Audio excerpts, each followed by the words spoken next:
Many white parents and Fox News say that school districts are obsessed with race and are infecting K through 12 school systems through the embrace of critical race theory. A theory they say teaches white students to feel ashamed of their whiteness and the history of this country. Are these parents and the network rightfully alarmed, or are they distorting the truth about race and leveraging tired racist tropes? All coming up next. Live from Los Angeles, this is the Special Report with Areva Martin.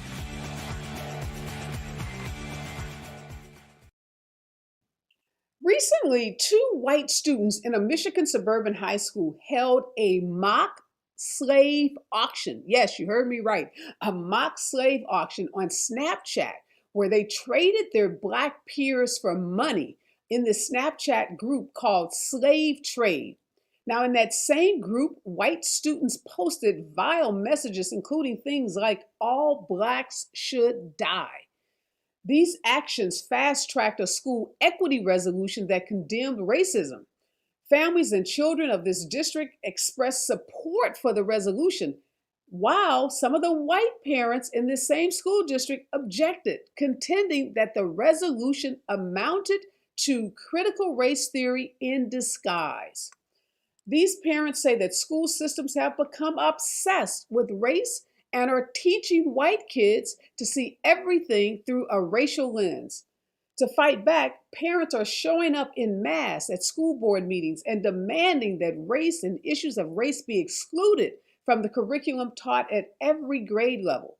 They're even demanding that discussions of social equity, diversity, and inclusion be banned. According to these parents, these are all just dressed up ways to indoctrinate kids with an anti white message. Here to discuss, my first guest is Dr. Andrew Hartman. He is a history professor at Illinois State University and author of multiple books, including A War for the Soul of America, A History of the Culture Wars. Good morning and welcome to the show, Dr. Hartman. Thank you so much for having me. So, Dr. Hartman, when this book first came out, your book about the war for the soul of America, a history of culture wars, came out in 2015. You declared that the culture war was over and that the left had won. Now, I know the book has been updated. There's a 2019 edition. Do you still believe that the culture wars are over, particularly when you look at what's happening around critical race theory on the Fox network and other conservative networks, and watching these parents across the country show up demanding that issues of race be banned from school curriculum? Where are we with the culture wars? No, obviously the culture wars are not over. When I wrote I wrote the conclusion in 2014. A certain Donald Trump had not yet announced that he was running for president. And I made a particularly overstated case because it did indeed feel at the time that the major issues that informed the culture wars of the 1980s and 1990s, about which my book was about, it did indeed seem like they had kind of slowed down, died off just a touch. But obviously I was wrong, which is why I wrote an updated version of the book accounting for Donald Trump's candidacy, which really was about a culture wars grievance from a particular segment of the American population, the wider, more evangelical population.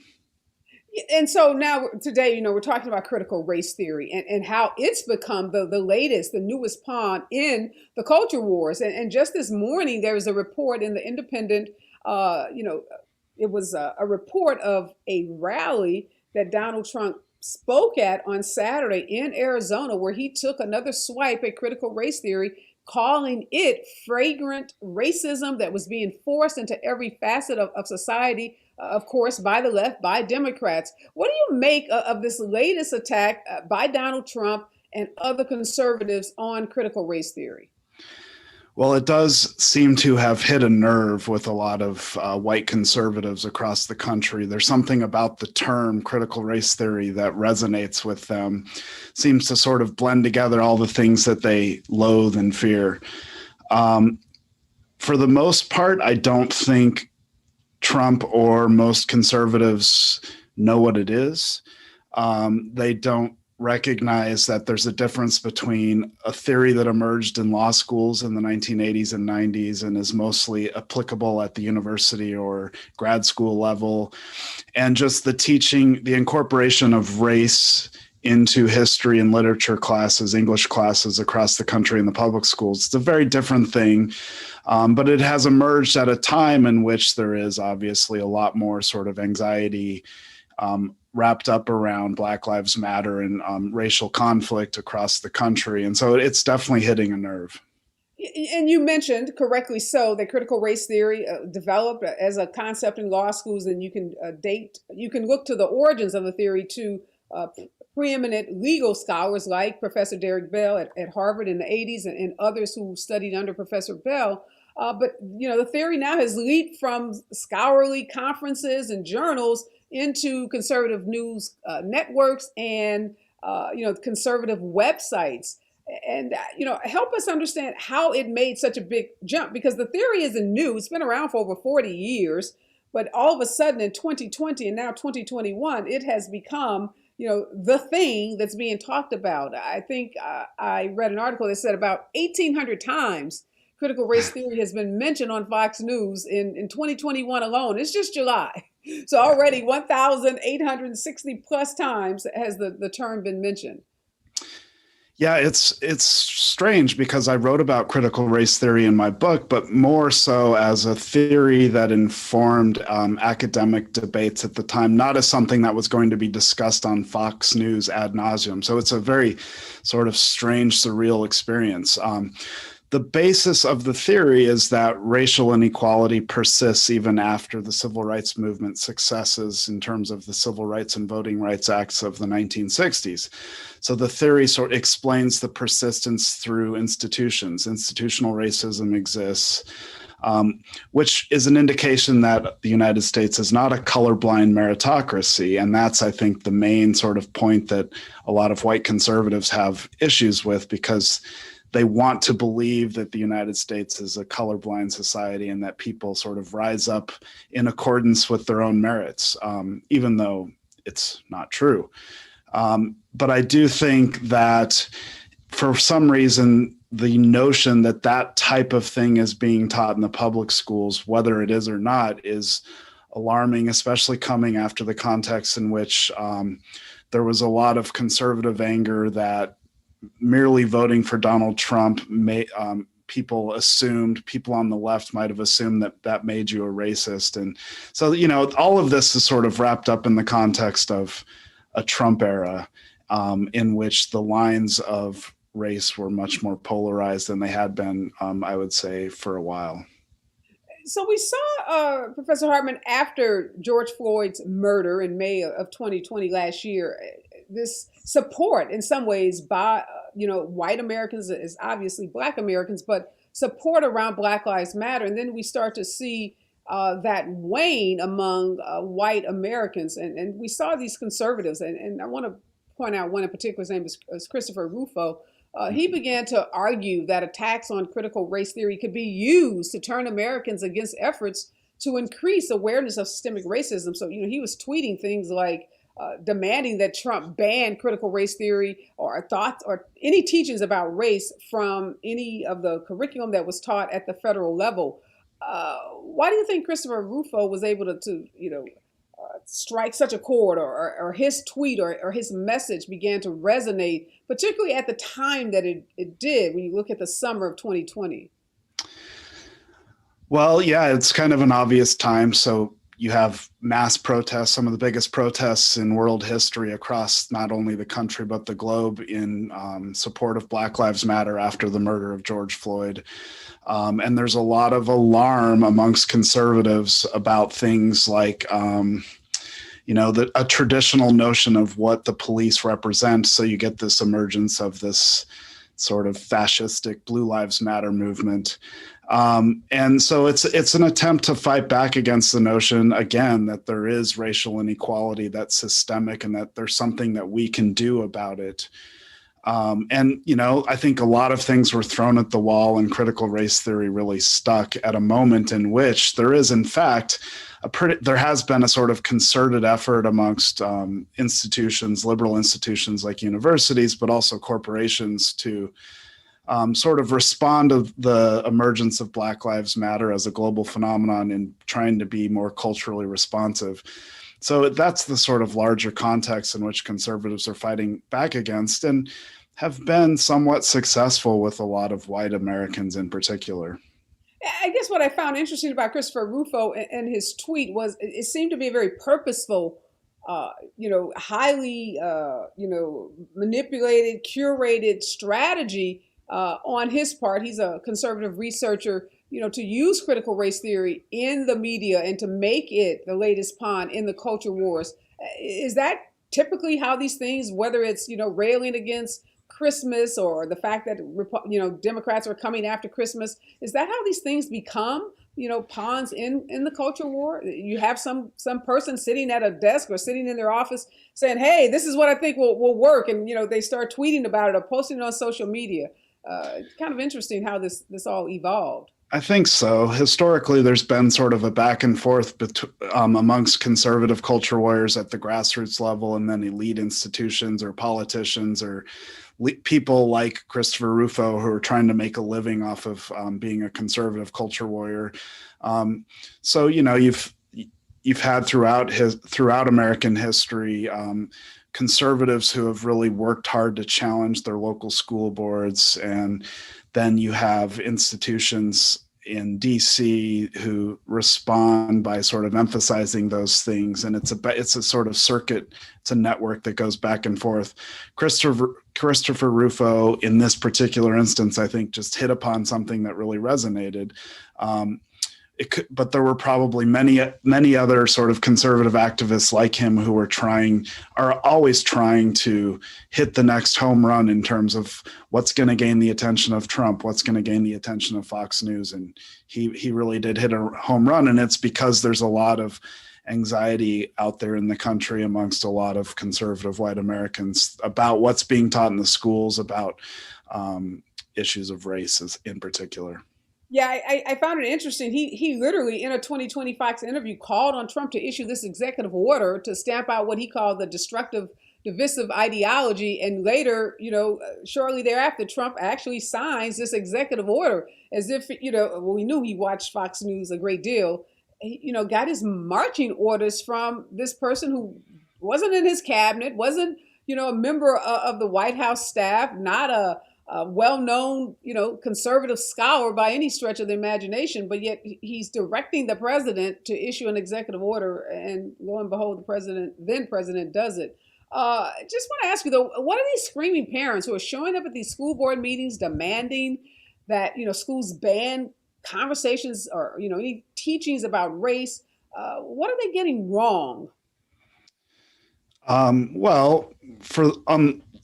First of all, they don't understand that race isn't being emphasized as much as they think it is in the American public schools. The curriculum has changed over the last 50 years, but it's been a pretty gradual thing. I do think that a lot of public schools are doing a much better job of incorporating the history of slavery and institutional racism into their curriculum. So they're right, I guess, to be a little bit anxious about that if they don't like that.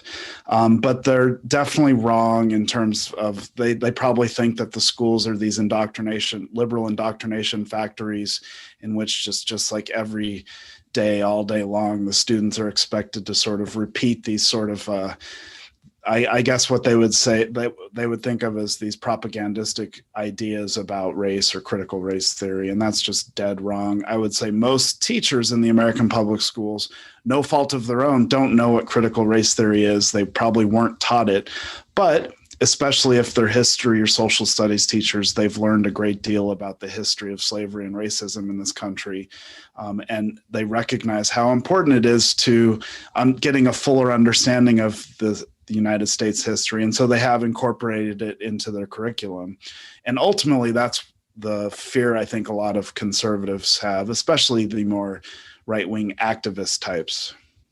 And one of the things that Rufo said, in some of these tweets is that, he was driving up negative perceptions about critical race theory and said, we'll eventually turn it toxic as we put, it on blast. Is there any way to fight back in these culture wars?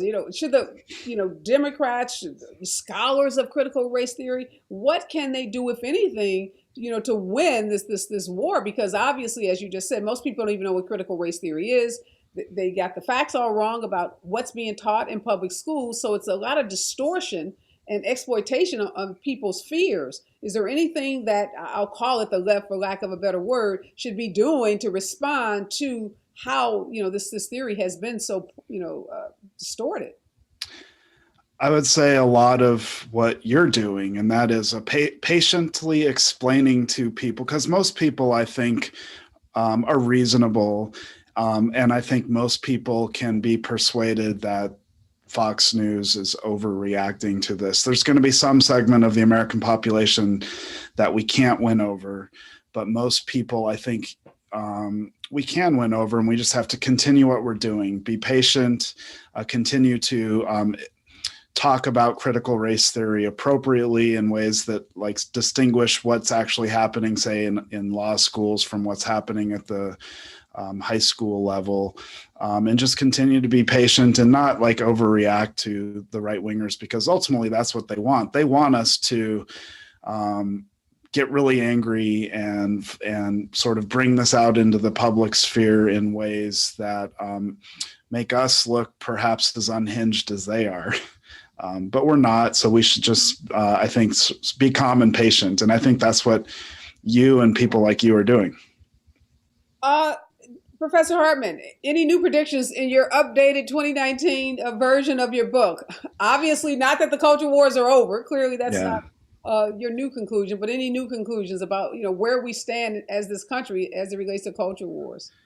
Well, we're deeply polarized, and it's hard to see a way out of it right now. And that became incredibly clear during the pandemic, when you'd think more people would have been united behind getting behind a way to sort of get us out of the pandemic. But when that became polarized in the very sort of stereotypical culture wars ways, that was pretty discouraging. So it's hard to imagine a way out right now. Wow, that's pretty depressing. Okay, so the advice. Sorry, I couldn't be the bearer of better news. Okay, well, I'll ask a different question. What's the main is that the main takeaway from your book? Is that we have to be patient and the culture wars are here to stay? Well, no, I think the main takeaway is that from the social movements of the 1960s onwards, that these movements for liberation amongst people of color, women, gays and lesbians, that they've been largely successful. And the reason why there's such a pushback, such an angry reaction to these movements, is because of their successes. So we should, I guess, keep on keeping on. Okay, that's a great way to end this. Thank you so much, Professor Hartman. Again, his book is A War for the Soul of America. Make sure you check out the 2019 version of it, the updated edition of the book. Thank you for joining me and sitting down with me this morning. Thank you so much. That was fun. Great. Okay, my next guest is Dr. Khalilah Harris. Okay, she's an attorney, researcher, educator, and acting vice president of K-12 education policy at the Center for American Progress. Good morning, Dr. Harris. Good morning. It's Khalilah. Khalilah. Okay, thank you. I was sitting here. Letters. Name. I have a niece who has a similar name, so I was like, okay, Areva, you know what your niece's name is. Okay, Dr. Harris, thank you so much for joining me. We're having this conversation about critical race theory and what people are getting wrong about it, how the conservatives, particularly conservative media, Fox, is distorting the truth about it. But you're a lawyer, so you went to law school, so you remember probably being taught some version of critical race theory. And as Dr. Hartman just said, this is a construct that really started in law school. Harvard Law Professor Derek Bell, started talking about critical race theory as he critiqued the 1954 ruling in Brown versus Board of Education. He really said, look, that ruling didn't improve the lives of Black students, and basically that you know, the law itself, codifies racism, and that changing the law is not enough in this country to address racism and structural racism. Why do you think this theory, a theory that's taught to law school students, is now become the fodder for conservative parents, conservative media? What's going on from your perspective? Yeah, again, thank you for having me on. My constitutional law professor was Tanya Lavelle Banks, and she was a part of the discussion around critical race theory. And I agree that the Brown versus Board decision also codifies the fact that racism is embedded here in America, to the extent that in the best of intentions, the justices said, Black children can't possibly be getting a quality education if they are not educated with their peers, which inherently is a flawed philosophy. I can show you many places, including our historically Black colleges and universities and schools that are in cities that are predominantly Black, where children get superb education. So the concept that you have to be sitting next to a white kid to get a quality education is inherently flawed. And attempts at integration were centered around that, when children were moved from the safety and sanctity of their communities into very hostile environments just to get access to resources. I offer that to the extent that what's embedded here a bit is the stripping away of privilege. And we've seen this before. We saw this in the 60s with white flight to the suburbs. We saw this when communities were being redlined, that families were more afraid to have their children learn next to Black children, Latino children, Asian American, Native American children. They were more afraid of that they uprooted their entire families to move into suburbs where they thought they were getting away from us somehow. And this is a replication of that. So I've been asked a number of times in the past couple of weeks, do I anticipate more families homeschooling or pulling their kids out of public schools? I think what we'll see are families who don't want to broadcast that they have these sentiments about race in America. But I submit, are you asking us to change all textbooks? Are you asking us to shut down the internet and not show that Ida B. Wells was a Black woman, and not show that the inventor of the stoplight, that the inventor of peanut butter, that the inventor of so many things were Black people? Are you going to remove from textbooks images of the white men who were riding in the Confederacy to take down the country that we have right now? So when you ask questions more explicitly, it's harder to have a conversation saying critical race theory is bad. I don't even think we need to go back and forth on the concept of whether or not they know what critical race theory is. They clearly don't know what it is. And I think the gentleman you referred to, whose name I won't repeat, he knew exactly what he was doing, and he knows what critical race theory actually is. But again, that clutching onto the phrase, it resonates and it makes people feel like something dangerous is coming. And let's talk for a minute, Dr. Harris, because you hit on something that's really important, which is, what is actually being taught about race in schools? Because we know there's all this smoke and mirrors about critical race theory. And I know if I ask a sixth grader or a ninth grader, they're going to go, huh? What? They wouldn't have a clue, including a lot of teachers, because again, depending on your education, you haven't been taught that. But tell us what is taught in K through 12, most K through 12 schools about race. So most K through 12 schools do not teach explicitly about race. There may be particular units where they talk about things like enslavement, where they talk about genocide of the Native American people, where they talk about genocide across the globe that have had racial or ethnic triggers to them, right? But there is not an occasion to say, today we're going to talk about racism, right? Racism is a system that's embedded throughout so many things. And what teachers are teaching children is to be critical thinkers, problem solvers, and analytical. And when you do that, you can say, well, whose voices aren't being heard here? Whose voices are outsized here? Who doesn't have a seat at the table? And children are brilliant. They're going to say, well, it seems like the white people were really upset at the Black people. Or, it seems like, people were angry at the Japanese, which is why they put them in internment, right? So they can come to those conclusions themselves without someone saying, I'm going to point out racism to you. And I think that's what we want for our children. Otherwise, they will not be able to survive in a global economy. I want to bring into the conversation now Dr. Geoffrey Thomas. He's a former superintendent of a Madison School District in Idaho. He's also a former president of the Idaho Association of School Administrators. He's currently a professor at Idaho State University. And I'm also joining us this morning is Megan Tuttle. She's the president of the National Education Association of New Hampshire. Good morning, Megan, and good morning. Good morning, Dr. Thomas. Good morning. Thank you so much for joining us. Both of you are working at the K-12 level, or you have, Dr. Thomas, you were an actual superintendent of a school district in Idaho, and Idaho's been in the news lately. Parents have been storming school board meetings in Idaho, demanding that school board members resign, trying to push through legislation in the state. What do you make of this debate that's happening around critical race theory, particularly at the K-12 level? Well, as was mentioned earlier, the vast majority of children, the vast majority of Idaho teachers have no idea what critical race theory is. I have a master's degree in political science.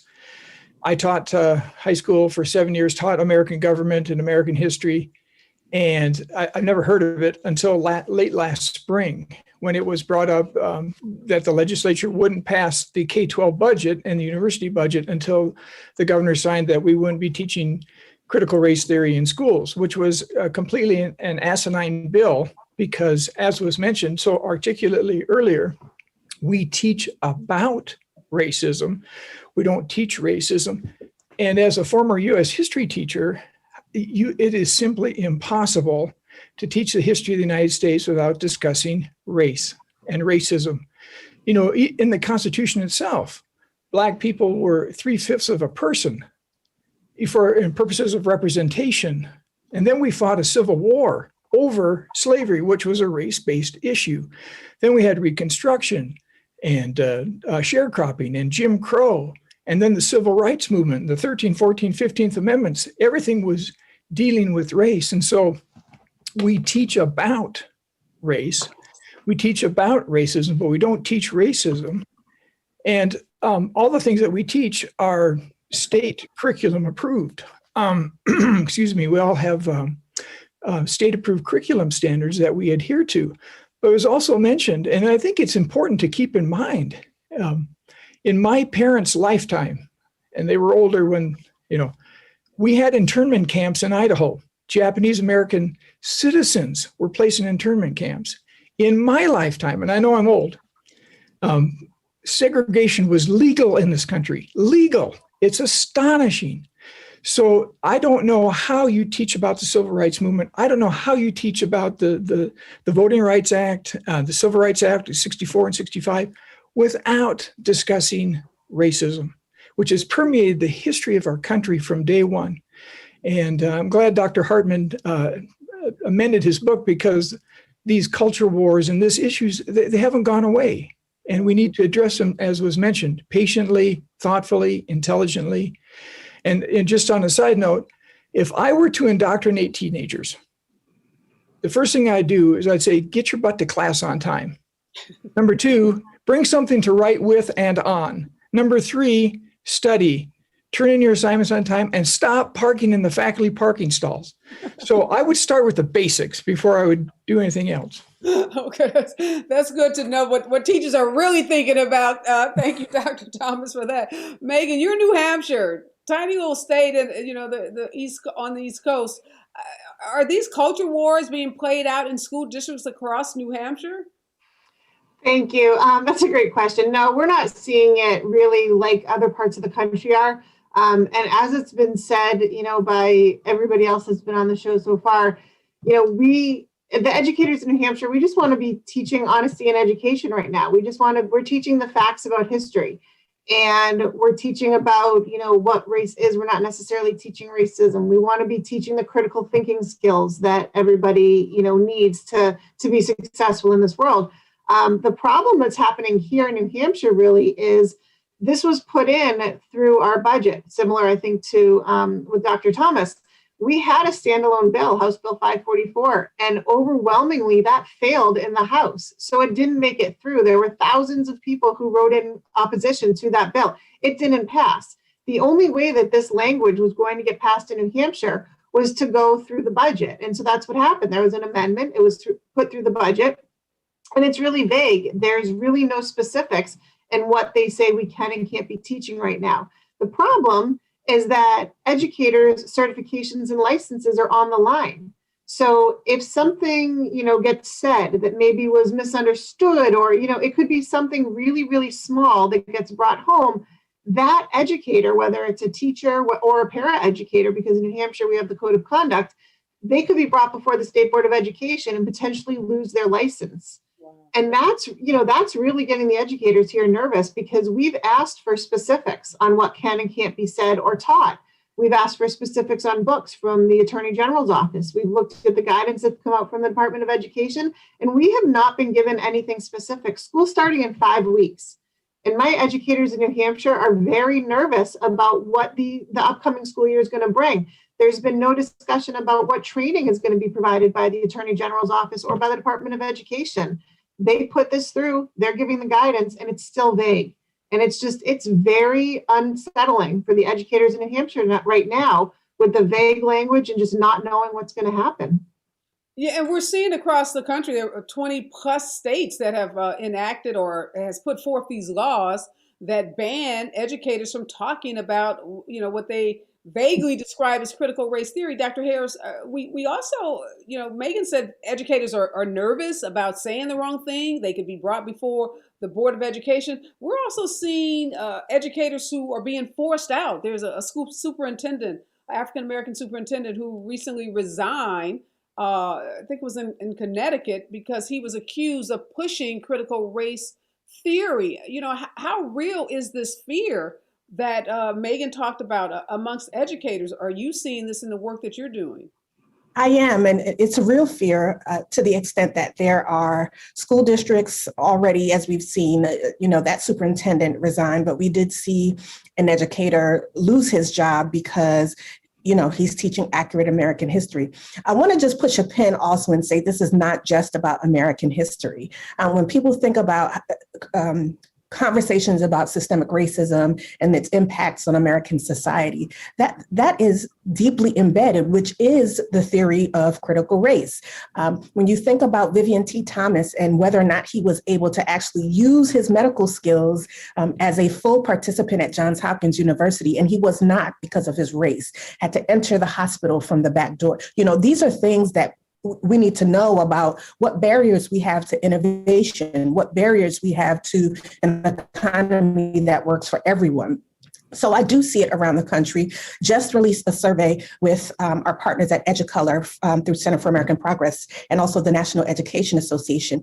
And we polled over 2,200 educators of color. And we asked them about the intensified calls for racial justice. And they overwhelmingly said their schools and their districts didn't do anything differently in the face of George Floyd's murder, in the face of Breonna Taylor's murder. So, happy to share with the people who are so opposed to this that there's not a lot being done to actually equip educators with the tools to engage our young people meaningfully and without bias on issues of race. So I am seeing it across the country, and I have evidence to show that we're not actually doing what we ought to be doing to make sure our kids are taken care of. So, Dr. Thomas, what we're hearing from all of these experts is that there hasn't been a big change in the curriculum around race. It's not as if now, you can open up a book, or there's a new book that's going to be handed out to kids called Critical Race Theory. Why is the Idaho Freedom Foundation and its partners in the state of Idaho launched this attack on educators, accusing them of radicalizing young people, calling, public schools government indoctrination camps? Why is this attack happening if the facts don't bear out what the claims are? Well, speaking of the Idaho Freedom Foundation, which is an oxymoron in the name and title itself, I have nothing but contempt for the Idaho Freedom Foundation. And sadly, I think when they wake up in the morning, I think they live in North Korea. and not the United States. And it's a lobbying group, and they have launched decades-long anti-public education attacks, virulent attacks against us. And they're a lobbying group. And so at the basis of all their decisions are economically driven. And that's how they make their money, is by attacking public institutions, including public education. The sad part is they have never darkened the door of a public school. They haven't been in our schools, and they haven't seen the great teaching that's going on throughout the state of Idaho. If you're to come into any Idaho school, you'll find caring, dedicated, certified teachers teaching children from all walks of life, from all economic, socioeconomic backgrounds. And these are good-hearted, kind, dedicated people. And to be attacked viciously by the Idaho Freedom Foundation is shocking and appalling, and it's unwarranted. The reality is teachers will go back. They will love their students. They will teach their students regardless of what the Idaho Freedom Foundation says or does. The frightening thing for me is the chilling effect that's going to have on educators statewide if they're worried that their licensure is going to be revoked, or if they're going to be reprimanded for teaching something that they're not even really aware of, number one. And who controls the past controls the future. And we cannot erase our past. We need to teach it honestly. We need to approach it. And transparency, openness, and open communication discussions are what is needed in this country. We can't just brush things away and say, this didn't happen, that didn't happen, and those individuals' contributions to our society shouldn't be remembered. That's the thing I worry about the most. I just received an email from a teacher yesterday saying, I'm afraid. And I wrote back and said, don't be. Just keep doing what you're doing. Love the children. Stick with the curriculum standards, teach from your heart, and you're going to be okay. What a profound statement, Dr. Thomas, to say, who controls our past controls our future. And clearly the people that control the past are making efforts, really powerful efforts to control the future. This Freedom Foundation is attacking educators, but Megan, there are also groups out there like the Texas Policy Foundation. They're teaching parents how to look for what they consider critical race theory in their schools, how to comb through the homework assignments, how to comb through, the curriculum that's being passed out to their students to find these quote unquote buzzwords like social justice, white privilege, Black Lives Matter, anti-racism, and then to use that, these words or terms, if they find them as evidence, quote unquote evidence that critical race theory is being taught. How does, what can a teacher do that finds themselves the subject of a parent that has followed some of these how-to guidelines being offered by some of these foundations? That's really the fear that they have, is what are they going to do? So they turn to us. NEA New Hampshire, we're going to support them in any way that we can because of the fear that they have, because of their anxiety going into the school year, knowing that this is probably going to be happening to them across New Hampshire. We just keep telling them, teach what you've been teaching. And I do want to point out, it's not necessarily just the teachers either. This is, I taught 8th grade social studies for 18 years. So I'm a history teacher, that's what I did. But it's also an advisory class where these discussions can be happening. It's also could be brought up in art classes and music classes, and it's not just necessarily in history or English. It could even be other educators that are also part of the school. It could be a food service worker. It could be a bus driver. It could be, a secretary or an aide. Any of these conversations could be brought up anywhere. And that's what makes it even more scary, because we know that the school staff, the educators, are doing the best they can. Like Dr. Thomas said, they're there for the kids. That's their concern. And they wouldn't be there if it wasn't for the kids. And it wouldn't, they wouldn't be there doing what they're doing if they weren't doing it for the kids. We need to stop playing politics with our children at this point, and we need to be able to let the educators do what they do best, which is educate our children in whatever role they have in the schools. But as you said, the parents are coming in, the school boards are starting in. We need to stop with the politics, and we need to let the educators do what they're going to do. We're going to be there to support them and to help them no matter what, because we know the history of where this came from. We know why it's being played out in New Hampshire. And, the sad part here is that there is no definite anything. There's no list, there's no topics, there's nothing. It's just vague, information of you can't say this or you can't say that, but maybe this will work. That's not going to cut it for school starting in 5 weeks. And so, we can't give a specific of you need to go do this, or there's not a list, a checklist to do. We're going to support them because we know the educators in New Hampshire are doing the right thing by teaching the children the facts. They're teaching the truth about history. And, I think every history teacher in the country has said this at least once to their students. We teach history because if you don't know the past, we're going to repeat it. And so we just have to keep up the honest teaching and education and do what we've been doing all along. And one of the things, Dr. Harris, I think is resonating, as I have 3 kids myself. So one of the things that I think really is resonating with parents is when they say, well, all this talk about race is making the white kids uncomfortable.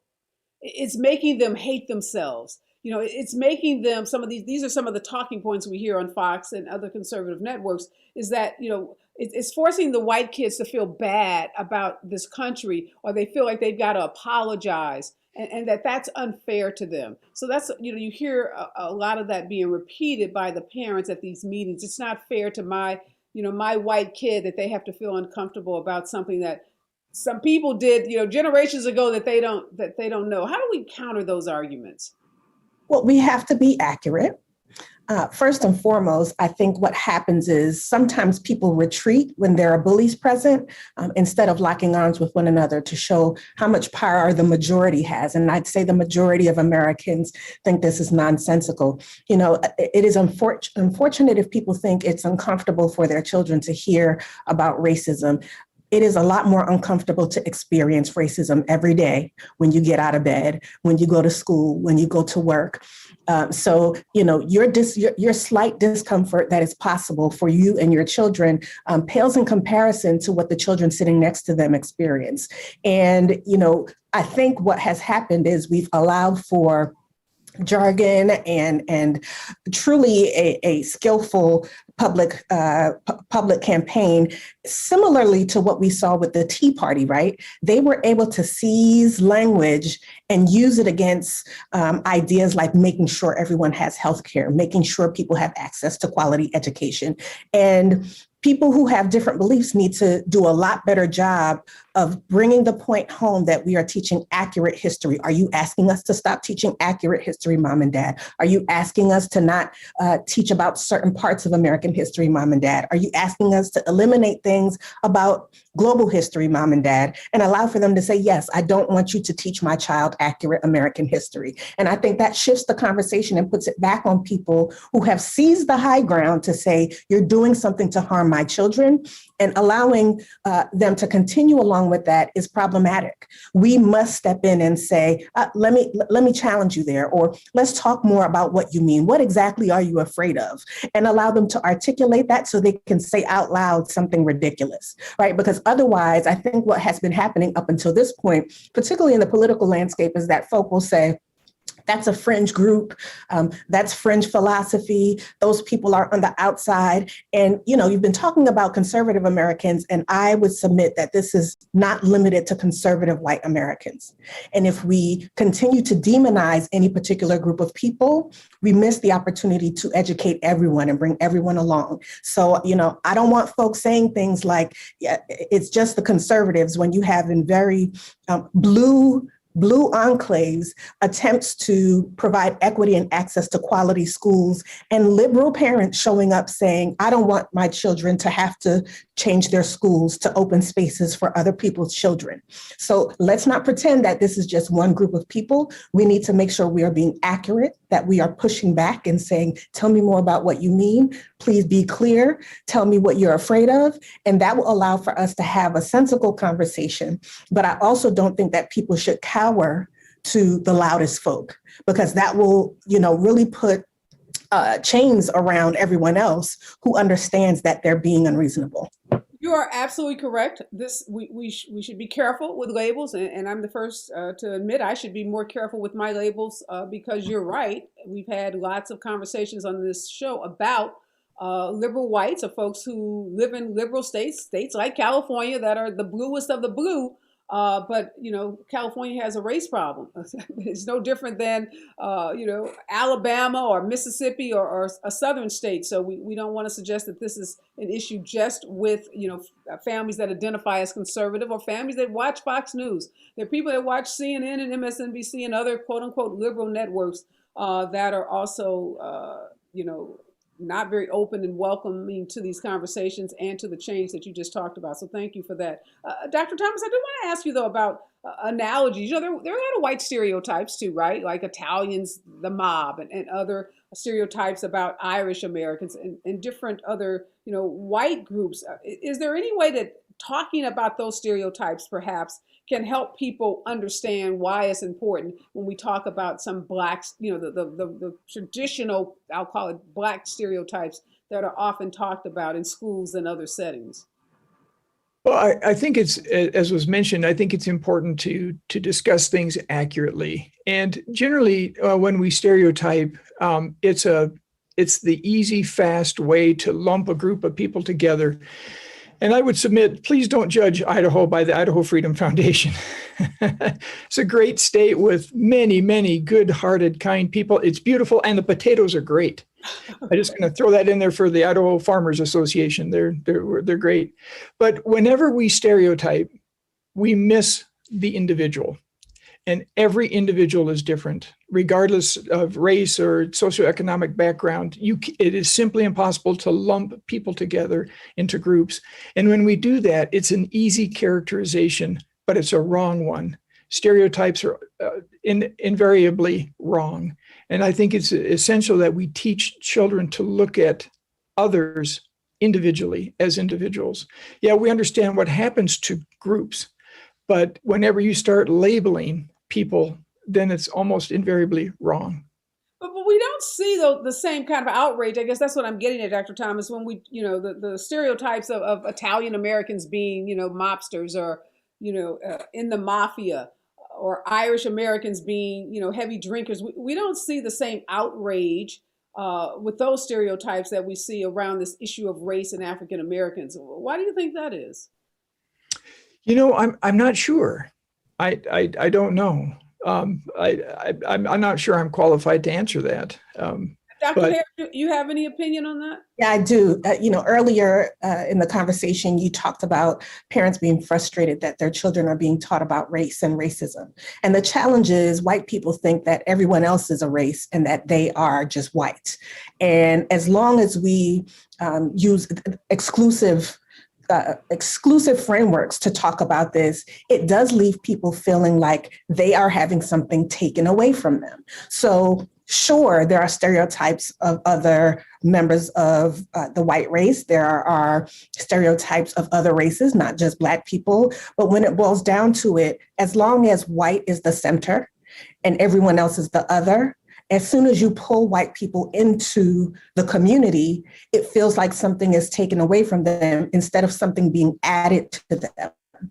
And so, if we are going to do things like say, well, let's talk about the racism or the stereotype threat that the Irish American had when they arrived or Italian Americans had when they arrived, it is very possible that people will be more willing to have those conversations. But again, I submit, no one is off the hook from these conversations. And until the U.S. is ready to do some truth and reconciliation, it is always going to feel like something's being taken away from white Americans because they've taken everything, their ancestors at least. And the systems that exist now are really invisible to many people. And when you spell it out, even when you talk about people thinking that things are being taught from centuries ago, segregation laws, just like Dr. Thomas said, segregation laws were decades ago, not centuries ago.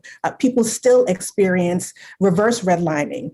They still experience housing discrimination. The housing bubble targeted particular races of people. Black people lost lots of wealth in that recession because they were targeted for these bad loans and predatory lending. So if we want to talk about this, we need to have a holistic conversation and tell the truth about what happens up until present day and bring in the stereotype threat that other people face. race, the Asian American community suffers from a lack of disaggregation. All Asian Americans aren't the same, right? And so you want to talk about Chinese Americans or Japanese Americans, you leave out the Hmong people, right? And you don't have an opportunity for those folks to have policies that support their children's success and their ability to practice self-determination. And that's a fatal flaw in lumping people and stereotyping. So I think it's a matter of, a lot of white folk not understanding that white is a race as well, and that they are additive to the melting pot of America, if you will, as opposed to separate and apart from it. Do you think, Megan, that we should be doing more? So, I think we corrected the record that critical race theory is not being taught in K through 12. So that's just a big fat lie that's being told, that's being perpetuated, by lots of people who obviously either are doing it purposely or just unknowingly. But should we be doing more? Should we be changing the curriculum in K through 12 education so that we are teaching, topics such as the 1619 Project and other topics that really go much more, head on, that confront racism much more directly? So I think what we need to be doing is really just being honest in education. I don't know that there's one specific curriculum or one specific project that should be taught everywhere that's going to encompass everything. I think we need to be honest. We need to be teaching the critical thinking skills that were, put to the wayside, when No Child Left Behind came into play. I think we need to be bringing that back. We need to be bringing social studies back into the curriculums. That in New Hampshire has been kind of forgotten about, and that's a problem. The focus was on math and English for so long after No Child Left Behind came out, that science and social studies kind of got taken away. We need to be teaching about what our true history is. We need to be teaching about how to be a citizen, a good civic citizen, civic education. I mean, all of this is put together. I don't know that there's one specific project like the 1619 Project or, other things that are just going to make everything be all right. I think really it comes down to let educators educate. And, people say, why are we in politics? Why is NEA, involved in politics and NEA New Hampshire? We'll stay out of politics if politicians stay out of our classroom. But this is a perfect example of them not staying out of our classroom. Let the educators do what they do best. They went to school for this. This is their livelihood. This is their passion. Let them educate and let them, work with administration. Let them work with, other teachers, other educators to do what's really best. They're the experts in it. Not the lawyers that are writing these laws, not the politicians that are writing these laws. I think it was Dr. Thomas that mentioned, when was the last time some of these politicians have come into the classroom? Things are not the same now. Things have changed since I left the classroom 4 years ago, and they've changed a lot. But let the educators who are in the classroom work with administrators who have been in the classroom to make those decisions. This isn't something that politicians should be doing. So we're playing politics with children, and it's really not a good thing.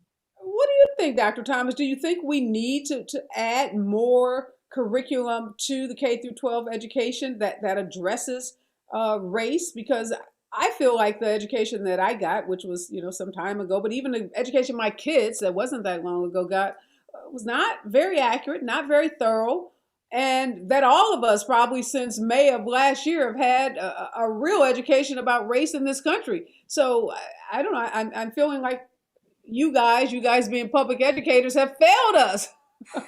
Not you personally, of course. I love you guys because you're here talking about it. But, are we failing our kids by not teaching more direct history, accurate history about race? Well, and I think so in this way, for many years, it wasn't covered thoroughly enough. And it wasn't, I think as Khalilah mentioned, Ms. Harris mentioned so well, that as a white person, I don't understand the Black experience. I grew up in Northwest Wisconsin, and then I moved to Utah and then Idaho. So my interactions with African Americans have been fairly limited. And so what I think, growing back, looking at the curriculum in the past, we didn't do enough in K-12 to thoroughly integrate the discussion regarding the pain and the experiences that people of color have experienced for decades and centuries in this country. So does it hurt? No, I think it's essential that if we didn't do it effectively then, we can now begin right now and start and commence and begin those discussions, hiring people of color, having greater and more thorough and more transparent discussions in regards to race, and then the experiences that people have had. And I think we can do a better job. The thing is, we ask our teachers a lot. So, we already have, 688, curriculum standards that we expect them, and then they're held to standardized tests and all that kind of stuff. But I think, we can weave more of these open, more transparent discussions and help children understand and be more aware, along with the critical thinking, about the experiences that other children have. And growing up, we didn't talk about it nearly as much as we should have. And I think now we have an opportunity to move forward and do a better job with that. Yeah, Dr. Harris, I'll give you the last question. Megan has made the case for teachers being left alone to do what they do best, which is teach. And, I'm the first to say, having had 3 kids in school, that there are some phenomenal teachers that my kids had. But I also can say my kids had some horrible teachers. And I think that would be the experience of most parents. And we know that these conservative parent groups are also in many states being joined by conservative educators, and that there are, certain educators in certain school districts that have an agenda, and they are pushing this agenda. So, and we're paying a price, as Dr. Thomas has just said, for being ignorant and not being transparent and open enough about race in this country at the K-12 level. But what advice can you give to parents who may have a kid in a classroom and they're feeling uncomfortable about the curriculum that's coming home? Not that the curriculum is focused on race, but perhaps the curriculum is teaching inaccurate history about race. Because we know that one thing that Trump did after he signed that executive order taking out any kind of teachings about race and systemic racism in federal trainings was to come up with this new commission that concocted its own false narrative about the history of this country. So if you're a parent, you're looking at some homework that because you've been watching the special report and you've been reading some of these books, that is false. What can parents do? Well, I also have 3 children, and every year back to school season, I'm not sure if they're happy to see me or not happy to see me. Having another educator come into your classroom and start asking questions is not the most fun thing. But if I'm a parent and I'm in Oklahoma and I realize my child never learned about the Tulsa race riots, I would take issue. Right? If I'm a parent in Pennsylvania and I realize the move bombing is not something that gets taught when we are teaching about that era in American history, it is a challenge. And I think oftentimes we want to rely on the systems that are in place to protect us. And sometimes families don't ask questions. And frankly, sometimes families have had such a terrible experience with schooling that they don't want to engage with schools. And even today, educators have sometimes school leaders or other people in the schoolhouse who make them feel like they're not welcome and they're not a partner to their child's education. And, the majority of students attending public schools in the United States are Black, Indigenous, Latinx, other non-Black people of color. And so the idea that there are people who want children to learn limited or inaccurate versions of history and content is problematic. And I am happy to say that I know conservatives who aren't racist. And I think what you're describing are racist teachers and racist parents who want their children to continue to live in la-la land to the extent that it doesn't make them feel bad about things that they know happen.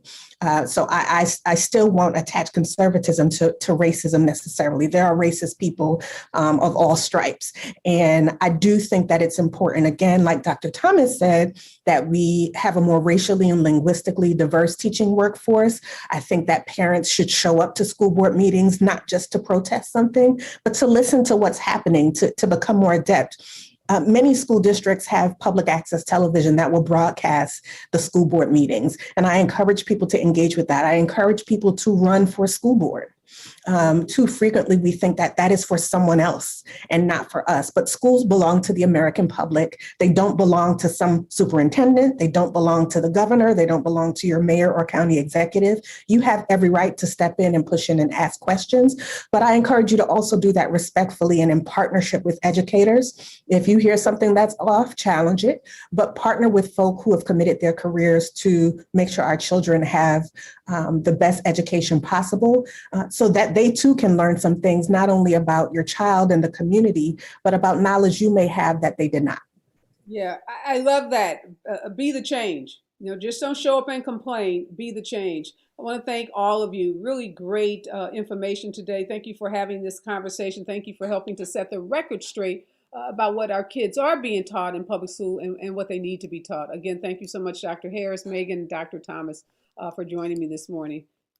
Thank you. All right. I Thank always you. love these conversations. As a parent of 3 that have had kids in public school, private school, homeschool, I know that educating your kids is the biggest thing that you're ever going to do as a parent. And it's complicated. And particularly now in this polarized world that we live in, you might be, as Dr. Harris said, a parent in Oklahoma, and your kids haven't even learned about the Tulsa race riot. And we know that's true because we've had members from Oklahoma, we've had residents from Oklahoma on this show when we covered the Tulsa race riots that said they didn't learn about the race riots in their public schools, even though they live right there in Oklahoma. So we know there's a lot that's missing from the public education curriculum. And as parents, we have an obligation to be present at those school board meetings, to watch those school board meetings on television if we can't personally attend, and to partner. I love what Dr. Harris said, partner with your school district and be the change. If that means running for school board, if that means being a mom in the classroom, a dad in the classroom,